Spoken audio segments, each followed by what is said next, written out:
नमस्कार सर्वांना. आजच्या या व्हिडिओमध्ये आपण देवउठणी एकादशीची कथा काय आहे हे पाहणार आहोत. पौराणिक कथेनुसार एक नगर होते. त्या राजाच्या राज्यामध्ये सर्व लोक एकादशीचे व्रत जे होते ते करत असत. त्या राज्याचा एक नियम असाही होता की या दिवशी राज्यातील प्राणीही अन्न ग्रहण करत नव्हते. सर्वजण जे आहेत ते सर्व नियम जे आहेत ते काटेकोरपणे पाळत असत. एकदा या राज्यामध्ये दुसऱ्या राज्यातील एक व्यक्ती आला आणि त्याने राजाकडे कामावर ठेवण्याची विनंती केली. त्यांनी आपली सारी हकीकत राजाला सांगितली. त्याची परिस्थिती पाहून राजाने त्याला होकार दिला. राजा म्हणाला, ठीक आहे, तुला नोकरी नक्कीच देईन, पण तुला एक अट जी आहे ती माझी मान्य करावी लागेल. माझी अट अशी आहे की या राज्यामध्ये सर्वजण एकादशीचे व्रत जे असतात तर ते व्रत करत असतात आणि हे व्रत पाळणे इथे राहणाऱ्या प्रत्येकालाच हे बंधनकारक आहे. त्यामुळे हे व्रत तुलाही पाळावे लागेल. या दिवशी तुला बघ अन्नसुद्धा तुला तू घेऊ शकत नाहीस. राजाची ही अट त्या व्यक्तीने मान्य केली आणि पुढे जाऊन काही दिवसांनी एकादशी तिथी आली. त्या व्यक्तींसह बघा राज्यातील सर्व जनतेनेही एकादशीचे व्रत जे आहे तर ते केले. सर्वांनी एकादशीचं जे व्रत होतं तर ते पाळले. परंतु बघा जसा जसा दिवस जो आहे तो सरत गेला ना तशी तशी त्या व्यक्तीला ना भूक लागत होती आणि भूक लागल्यावर तो राजाकडे गेला आणि त्याने राजाला सांगितले की हे राजा, फक्त फळांनी माझे पोट जे आहे तर ते भरत नाही. माझी अन्न खाण्याची खूप इच्छा आहे. ते मला जर मिळाले नाही तर मी मरून जाईल. हे ऐकून राजाने त्याला अन्न दिले. तो नेहमीप्रमाणे नदीवर पोहोचला आणि आंघोळ करून अन्न शिजवू लागला. जेवण तयार झाल्यावर त्याने देवाला आवाहन केले, हे देवा, अन्न तयार आहे, भोजन करायला या. त्याने हाक मारल्यानंतर पितांबर धारण करून भगवान चतुर्भुज रूपामध्ये आले आणि त्याच्याबरोबर प्रेमाने भोजन करून अदृश्य झाले आणि ती व्यक्ती आपल्या कामाला गेली. पुढच्या एकादशीला तो राजाला म्हणाला, महाराज, मला दुप्पट भोजन जे आहे ते दुप्पट भोजनाचे साहित्य द्या. त्या दिवशी मी उपाशीच राहिलो. राजाने कारण विचारल्यानंतर त्याने महाराजांना सांगितले की देव ही बघा आपल्यासोबतच जेवत असतात. त्यामुळे हे जे सामान आहे ना ते आम्हा दोघांसाठी जे आहे तर ते पुरत नाही. हे ऐकून राजाला आश्चर्य वाटले. त्यावेळेस तो म्हणाला, देव तुझ्यासोबत जेवतो यावरती माझा अजिबात विश्वास बसत नाही.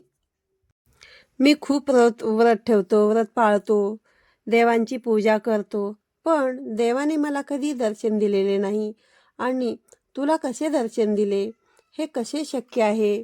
राजाचे हे म्हणणे ऐकून तो म्हणाला, महाराज, तुमचा माझ्यावर विश्वास नसेल तर तुम्ही माझ्यासोबत चला आणि तुम्ही स्वतः बघा. तेव्हा राजा देखील त्याच्याबरोबर गेला आणि राजा झाडामागे लपून बसला. त्या व्यक्तीने अन्न शिजवून संध्याकाळपर्यंत देवाला हाक मारली, पण देव काही आला नाही. शेवटी तो राजाला म्हणाला, देवा, आला नाहीस तर मी देवा तू जर आला नाहीस तर मी या नदीमध्ये उडी मारून जीव देईन. त्याने सांगूनही भगवान विष्णू त्या ठिकाणी आले नाहीत. यानंतर तो प्राणाची आहुती देण्याच्या उद्देशाने नदीकडे निघाला. आपला प्राण सोडण्याचा त्याचा दृढ निश्चय पाहून भगवान विष्णू प्रकट झाले आणि त्यांनी त्याला थांबवले आणि एकत्र जेवण करायला जेवायला बसले. जेवण झाल्यावर त्यांनी त्याला आपल्या विमानामध्ये बसवून आपल्या निवासस्थानी नेले. हे पाहून राजाला वाटले की जोपर्यंत मन शुद्ध होत नाही तोपर्यंत हे जे काही उपवास करतो ना ह्या सर्व उपवासाचा काहीही उपयोग होत नाही. त्यामुळे उपवास करण्यासोबतच मन शुद्ध ठेवण्याची सुद्धा आवश्यकता आहे. राजानेही मनापासून व्रत करण्यास तेव्हापासून सुरुवात केली आणि राजालाही स्वर्गप्राप्ती झाली. अशी ही एक एकादशीची कथा आहे. आणखीन एक एकादशीची कथा जी आहे तर ती प्रचलित आहे. हे आपण पुढे पाहूया. एक राजा होता. त्याच्या राज्यामधील सर्व प्रजा जी आहे ना तर ती खूप सुखी होती. त्याच्या राज्यामध्ये एकादशीचे व्रत जे आहे ते सर्वजण करत असत. सर्वजण त्या दिवशी फक्त फळेच खात असत. एकदा भगवंतांच्या मनामध्ये इच्छा झाली की आपण या राजाची परीक्षा घ्यावी. देवाने परीक्षा घेण्याच्या उद्देशाने एका सुंदर स्त्रीचं रूप धारण केलं आणि ते रस्त्याच्या कडेला येऊन बसले. तेव्हा राजा त्याच वेळेस तिथून जात होता. राजाने त्या सुंदर स्त्रीला पाहिलं आणि त्यांना आश्चर्य वाटले. त्याने त्या स्त्रीला विचारले, हे सुंदरी, तू कोण आहेस आणि तू इथे एकटी का अशी बसलेली आहेस? तेव्हा भगवंताचं रूप घेतलेली ती स्त्री म्हणाली, माझ्याकडे आश्रय नाही. या नगरात कुणीही माझ्या ओळखीचे नाही. मी कुणाकडे मदत मागू? राजा अगोदरच तिच्या रूपावरती मोहित झालेला होता. तो तिला म्हणाला, तू माझ्याबरोबर चल, मी तुला राणी बनवतो. त्यावेळेस ती सुंदर स्त्री, ती सुंदरी म्हणाली, मी तुझं म्हणणं जे आहे ते मान्य करेल, पण तुला तुझं राज्य जे आहे तर ते माझ्या स्वाधीन करावं लागेल. या राज्यावरती पूर्ण अधिकार माझा असेल. मी जे काही म्हणेल तेच तुला करावे लागेल. मी जे काही जेवण बनवेल तेच तुला खावं लागेल. राजा अगोदरच तिच्या सौंदर्यावरती भाळून गेला होता. त्यामुळे राजाने तिच्या सर्व अटी ज्या आहेत तर त्या मान्य केल्या. पुढच्याच दिवशी एकादशी तिथी होती. त्यावेळेस राणीने हुकूम सोडला की बाजारामध्ये इतर दिवसांप्रमाणे अन्न विकलं गेलं पाहिजे. तिनं त्या दिवशी घरामध्ये मांसाहारी जेवण जे आहे तर ते बनवले आणि ते नेऊन राजाच्या समोर ठेवून ते राजास खाण्यास सांगितले. तेव्हा राजा तिला म्हणाला, राणी, आज एकादशी आहे. मी तर फक्त एकादशीच्या दिवशी फळेच खाणार आहे. तेव्हा राणीनं तिनं ठेवलेल्या त्या शर्तीबद्दल राजाला जी आहे तर ती आठवण करून दिली आणि ती राजाला म्हणाली, मी जे काही जेवण बनवलेलं आहे ते तू खा, नाहीतर मी तुझा मोठा राजकुमाराचं शिर जे आहे तर ते कापून टाकेल. राजा फार मोठा द्विधा परिस्थितीमध्ये सापडला होता. त्याने आपली ही परिस्थिती जाऊन आपल्या राणीस सांगितली. तेव्हा ती राणी म्हणाली, राजा, ती जर का तुम्हाला आपल्या राजकुमाराचं शिर मागत आहे तर ते तुम्ही तिला देऊन टाका. कारण बघा, मुलगा जो आहे तर तो आपल्याला पुन्हा मिळू शकतो, पण एकदा झालेला धर्म जो आहे तर तो पुन्हा मिळू शकत नाही. त्याच वेळेला राजकुमार बाहेरून खेळून आला. त्याच्या डोळ्यामध्ये त्यावेळेस त्याने आईच्या डोळ्यामध्ये अश्रू पाहिले आणि त्याने आईस रडण्याचं कारण जे आहे तर ते त्याने विचारलं. त्यावेळेस आईने म्हणजेच राणीने त्याला सर्व काही समजावून जे काही घडलेलं होतं ते सर्व हकीकत सांगितली. त्यावेळेस तो म्हणाला, मी माझं शिर देण्यास तयार आहे. माझ्यामुळे धर्मभ्रष्ट जे आहे तर ते होता कामा नये. राजा खूपच दुःखी मनानं आपल्या मुलाचं शिर जे आहे तर ते धडापासून वेगळं करण्यासाठी तयार झाला. तितक्यातच सुंदरीचं रूप घेतलेले भगवान श्रीहरी विष्णू जे आहेत तर ते तेथे प्रकट झाले आणि त्यांनी सर्व सत्य जे आहे तर ते राजास त्यांनी सांगितले.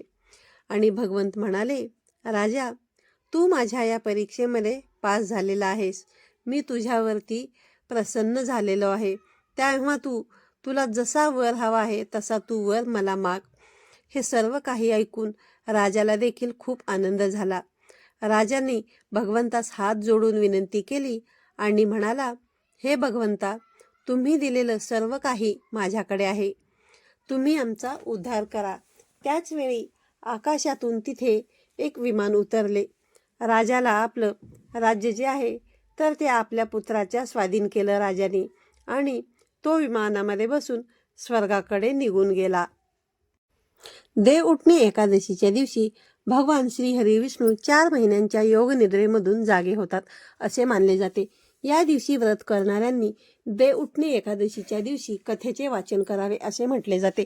या कथेचे वाचन केल्याने व्रताचे दुप्पट फळ मिळत असते. देव उठणे एकादशीला देवोत्थान एकादशी किंवा प्रबोधिनी एकादशी असेही म्हटले जाते. देव उठणे एकादशीच्या दिवशी भगवान श्रीहरी विष्णूंची विधिवत पूजा केल्याने सर्व प्रकारच्या पापांपासून मुक्ती मिळत असते असे देखील मानले जाते. या दिवशीपासूनच बघा, जे काही सर्व मांगलिक कार्य आहेत तर ते सुरू होत असतात. देव उठणे एकादशीच्या दिवशी भगवान विष्णूंच्या शालिग्रामचं जे काही रूप आहे त्या रूपाशी माता तुळशीचा विवाह जो आहे तर तो केला जातो, ज्याला आपण तुलसी विवाह असे म्हणतो. देवउठणी एकादशीबद्दल आणखीन माहिती जाणून घेऊया. ही देवउठणी एकादशी जी आहे ना, तर ती देवउठणी एकादशी कार्तिक महिन्याच्या शुक्ल पक्षामध्ये येत असते. ही वर्षातील सर्वात मोठी एकादशी जी आहे तर ती मानली जाते. या दिवशी उपवास आणि पूजा केल्याने सर्व प्रकारच्या पापांपासून व्यक्तीला, कर्त्याला मुक्ती मिळत असते, भक्तांना मुक्ती मिळत असते असे मानले जाते. प्रबोधिनी एकादशीच्या संबंधित आणखीन एक पौराणिक कथा प्रचलित आहे. काय झालं, एकदा देवी लक्ष्मी भगवान श्रीहरी विष्णूंना विचारते की, स्वामी, तुम्ही रात्रंदिवस जागत असता किंवा योग निद्रेमध्ये जातात. असे केल्याने समस्त संसारामधील प्राण्यांना या कालावधीमध्ये खूपच अडचणींचा सामना जो आहे तर तो करावा लागतो. म्हणूनच तुम्हाला दरवर्षी नियमानुसार झोप घेण्याची विनंती केली जाते. यामुळे मला विश्रांतीसाठीही थोडासा वेळ मिळेल. देवी लक्ष्मीजींचे हे म्हणणे ऐकून भगवान श्रीहरी विष्णू हसतात आणि बोलतात, देवी, तू बरोबर आहेस. माझ्या जागण्यामुळे सर्व देवांना आणि विशेषतः तुला खूप त्रास होतो. माझ्यामुळे तुला वेळ मिळत नाही. शेवटी तुमच्या म्हणण्यानुसार आजपासून मी दरवर्षी 4 महिने पावसाळ्यामध्ये झोपेन. माझ्या या झोपेला तात्पुरती झोप आणि प्रलयकालीन झोप असे देखील म्हटले जाईल. माझी ही छोटीशी निद्रा माझ्या भक्तांना खूप उपयोगी पडेल. या काळामध्ये मी तुझ्याबरोबर माझ्या भक्तांच्या घरी वास करीन, जे माझ्या निद्रेच्या भावनेने माझी सेवा करतील आणि झोपेतच आनंदाने उन्नतीचा उत्सव जो आहे तर तो आयोजित करतील. प्रबोधिनी एकादशीला काय करायचे असते तर हे आपण पाहूया. पहिली गोष्ट, क्षीरसागरामध्ये शयन करत असलेले श्री हरी विष्णूंना उठवून मंगळ कार्य आरंभ करण्याची प्रार्थना जी आहे तर ती केली जाते.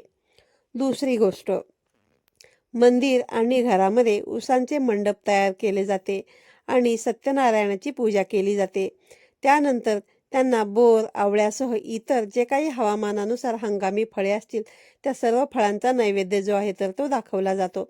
मंडपामध्ये शालिग्राम आणि तुळशी मातेचा विवाह जो आहे तर तो या दोघांचा विवाह सोहळा आयोजित केला जातो.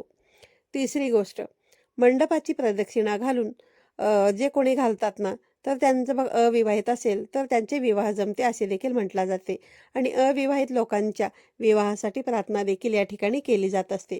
चौथी गोष्ट, या एकादशीला शालिग्राम, तुळस आणि शंख यांचे पूजन केल्याने पुण्य देखील प्राप्त होत असते. पाचवी गोष्ट, एकादशीला दिवे प्रज्वलित केले जातात आणि फटाके फोडून आनंदोत्सव साजरा केला जातो. देवउठणी एकादशीच्या व्रताचे नियम, या दिवशी निर्जल उपवास केला जातो. या व्रतामध्ये बघा, भगवान श्रीहरी विष्णू किंवा आपले आवडते जे कोणी तुमचे देवता असतील त्या सर्व देवतांची पूजा केली जाते. या दिवशी म्हणजेच एकादशीच्या दिवशी तामसिक अन्न, कांदा म्हणजेच बघा कांदा, लसूण, मांस, मछली, मद्य किंवा शिळे अन्न जे आहे तर ते ग्रहण करू नये किंवा सेवन करू नये असे म्हटले जाते. देवउठणी एकादशीच्या तिथीला करावयाचे इतर उपाय देखील आपण जाणून घेऊया. बघा, या देवउठणी एकादशीच्या दिवशी किंवा कोणत्याही एकादशीच्या दिवशी प्रथम भगवान श्री हरी विष्णूंना गाईच्या दुधाने शंख भरून स्नान करावे आणि त्यानंतर गंगाजलाने स्नान घालावे. असे केल्याने व्यक्तीची आर्थिक समस्या जी आहे तर ती दूर होत असते. भगवान श्री हरी विष्णूंची पूजा करत असताना ओम नमो भगवते वासुदेवाय नमः या मंत्राचा जप करावा. यामुळे आयुष्यामध्ये येणाऱ्या ज्या काही सर्व अडचणी, अडथळे असतील ते सर्व दूर होतात.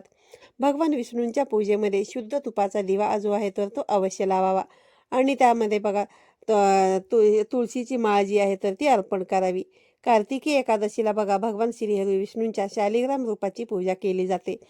त्याचबरोबर तुळशीला लक्ष्मी स्वरूप देखील मानलं जातं. या दिवशी शालिग्राम आणि तुळशीला दुधाने स्नान घातलं जातं आणि असे करत असताना ओम नमो भगवते वासुदेवाय नमः या मंत्राचा जप करत राहावे. या दिवशी बघा, या उपायांचे सर्व जे कोणी पालन करतील ना, त्यांच्या घरामध्ये देवी लक्ष्मी नेहमी वास करते आणि कधीही त्यांना पैशाची कमतरता जी आहे तर ती भासत नाही. देवउठणी एकादशीच्या दिवशी बघा, पूजेच्या वेळी तुळशीजवळ तुम्हाला तुपाचा दिवा लावायचा असतो आणि या दिव्यामध्ये जेव्हा आपण इतर वाती लावतो त्यावेळेस कापसाच्या वाती लावत असतो, पण यावेळेस तुम्हाला कलाव्याची वात वा रक्षासूत्राची वात जी आहे तर ती लावायची असते. कार्तिकी एकादशीपासूनच पौर्णिमेपर्यंत दररोज तुळशीच्या झाडाजवळ हा एक दिवा जो आहे ना तर तुम्हाला अशा पद्धतीने लावायचा आहे.